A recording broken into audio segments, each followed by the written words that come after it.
So before I was a writer, I was a street performer, and I've always been fascinated by other people who make their living performing on the street as well.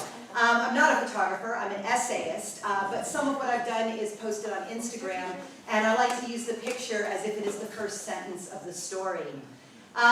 This is from a show I did in Kuwait, where I was actually the stage manager. Street performing has hierarchy: seniority, skill, personality, location. Performers who train with important people or are protégés. The contortionist fresh out of circus school pays respect to the cups and balls magician who learned from the legend. Are we on? I think we're on. The pole show who kills in Canada joins the back of the line in Australia. But however you count reputation, the bottom of the bottom is walkabout. Now, at its worst, walkabout is a guy in a knockoff Elmo suit selling $5 selfies in Times Square. Body-painted bikini girls and naked cowboys not patient or artistic enough to be human statues, not invested enough to learn a physical skill, not tough enough to keep showing up at the pitch until the senior performers grudgingly open up the worst time slot. Cartoon characters working 8 hours without a break because no self-respecting street performer likes them enough to tell them there's a better way. Not artists, wallpaper, someone sneers. Clients love walkabout. Mall managers, party planners, and brides-to-be get visual bang for their entertainment buck, pretty posed snaps and instas instead of sweaty post-show jugglers, event hashtags blowing up everyone's rose gold iPhone. The audience keeps eating shrimp or buying shoes, and walkabout comes to them. Now, in the lavish Kuwaiti mall, where I sometimes manage entertainment, walkabout is young, eager Slovaks juggling in circus stripes, or dancing as Magritte's bowler-hatted apple men, or ducking their 14-foot-high butterfly wings under emergency exit signs. In the Friday night crowd, their masked harlequins need 2 handlers, me and their manager, plus the local security guards holding back tween boys saying firmly in Arabic, "Do not grab the stilt walkers."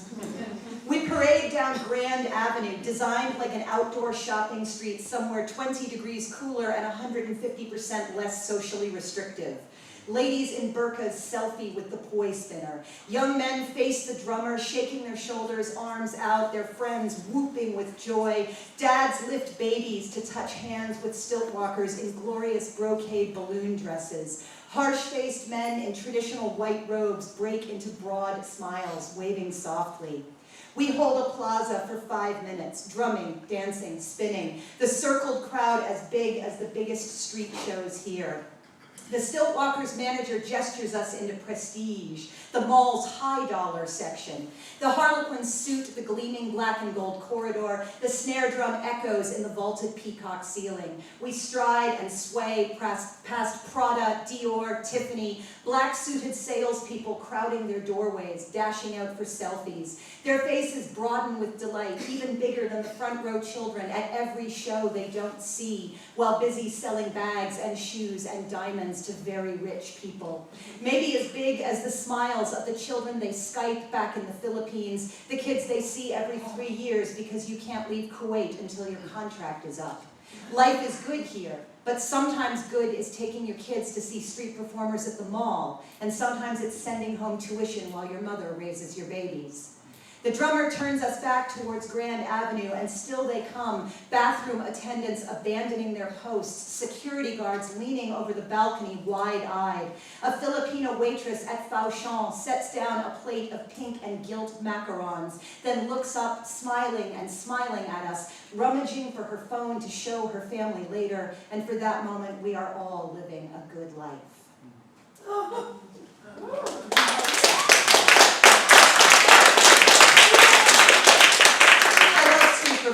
I love street performing because everybody gets to see the show, and then the people who can afford to pay for it subsidize the people who can't. And that's one of my favorite ways to bring art into the world.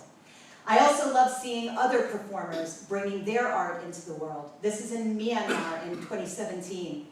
There are signs for long-necked ladies by the side of the road, an attraction like silversmithing or lacquer painting, groups of 3 or 4 in the back of shops, weaving scarves on hand looms, tip baskets out for photos. Pyu Mai is the first one we see working alone.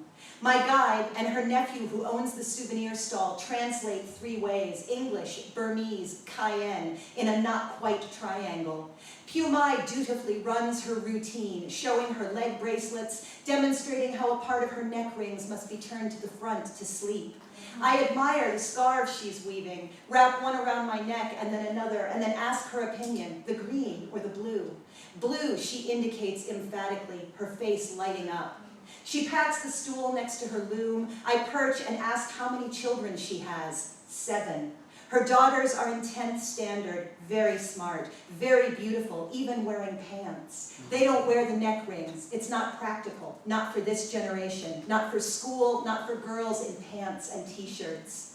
Pyu Mai knows enough English to say thank you, to tell me she comes to Mien Kabar every year for tourist season, to make money for tuition for university for 7 daughters. Are you the last one in your family to wear the rings, I ask? She nods slowly. Are you sorry your daughters don't wear the rings? Her nephew thinks that I have asked Pyu Mai why she wears the rings, and that's the question he translates. She sets down her shuttle and touches the blue scarf around my neck, her eyes soft, then takes my hand in both of hers. Beautiful, she says in a voice that catches. And sometimes things are a little lighter.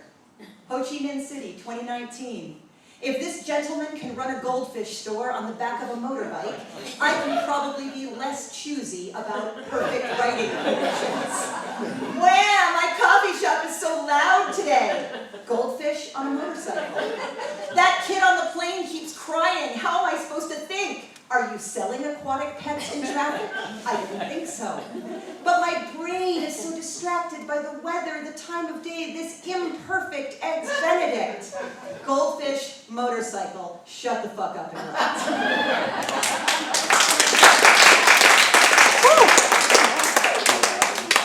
One more before we step outside.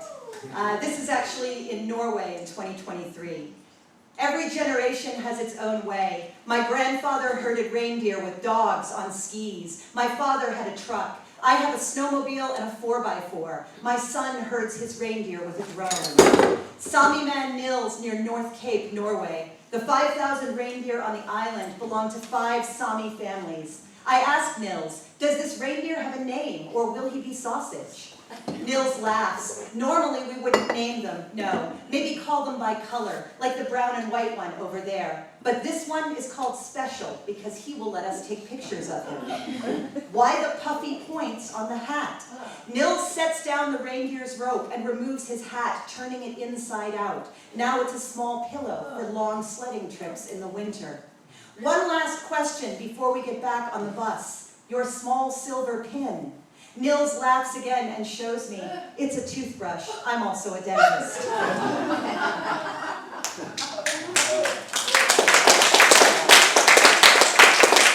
got back on the tour bus and the driver said, I've never heard Nils say that many words at once. And I said, maybe I didn't ask him the right questions. I would like to invite you to join me on the deck, ladies and gentlemen. Let's step outside. Now, you know that little piece of flesh that hangs down in the back of your throat? It's called your uvula. Yeah. Well, in most people, the uvula just hangs there. I, however, have a prehensile uvula.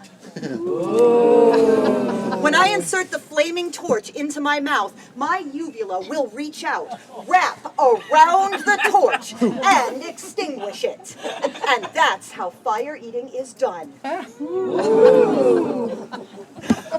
I told that story once to a lady who looked up at me and said, wow, when did you learn you could do that? She was from Massachusetts. I'm sorry, are there people from Massachusetts here? Oh, I'm sorry, Josh. It's okay. I'll talk slower.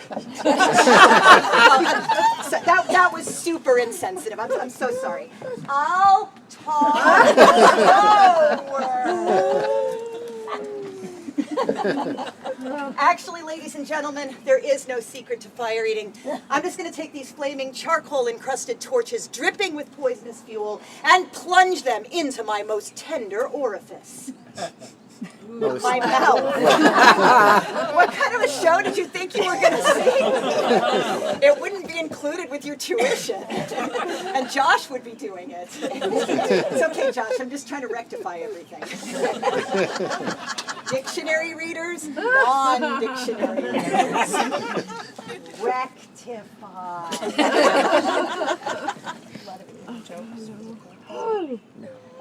Can you see my uvula? It's like a little finger. It's just going to reach right out. Right around, yeah.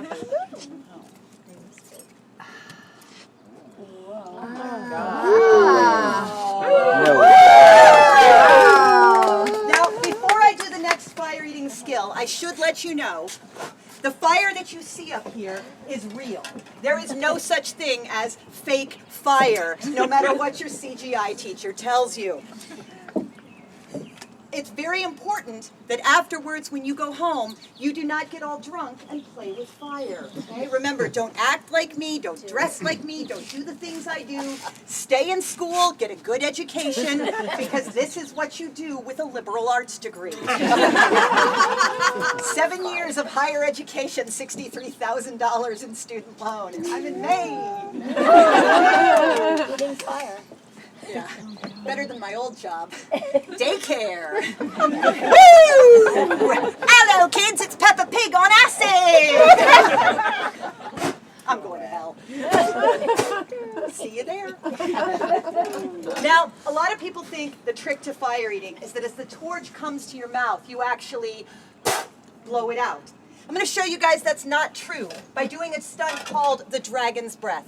I'm going to take a freshly lit torch, plunge it into my mouth, inhale the fumes from off that torch into my sinuses, tilt my head back, and release them in the air. When I release them in the air, you'll see a plume of flame dance on my lips, or possibly in a sudden gust of wind, lick across my face, taking out my eyelashes, eyebrows, and nasal hair.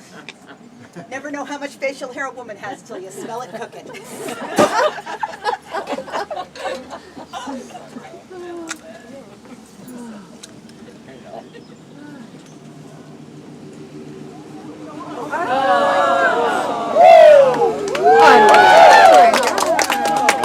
Fire eating dates back to as early as 1000 BC. In South America, South American priests would present acts of fire eating and fire resistance to prove that they had the powers of gods. And their reward was that in those societies, to those people, they were actually worshipped as gods.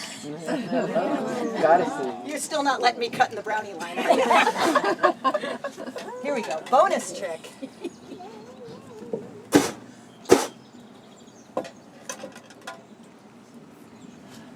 And the woman picks up slightly.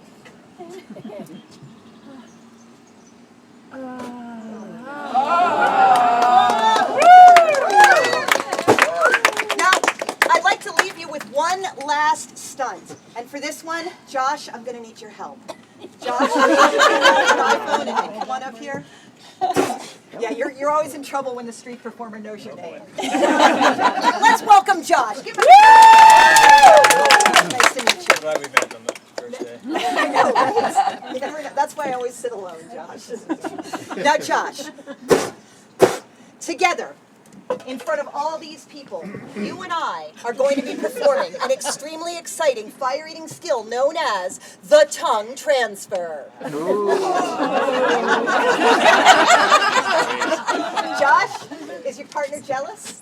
Probably. Would you like to? Now, Josh, here's what's going to happen. You, Josh, are going to take this as yet unlit torch. I, Allison, am going to ignite my tongue on fire. I'm going to remove the flaming torch from my mouth, leaving fire still burning on my tongue. You, Josh, will then reach in, ignite your own as yet unlit torch, and then, and this is the important part, take the torch away again. I have a nightmare, Josh, and it ends like this. Who's funny now, fire girl?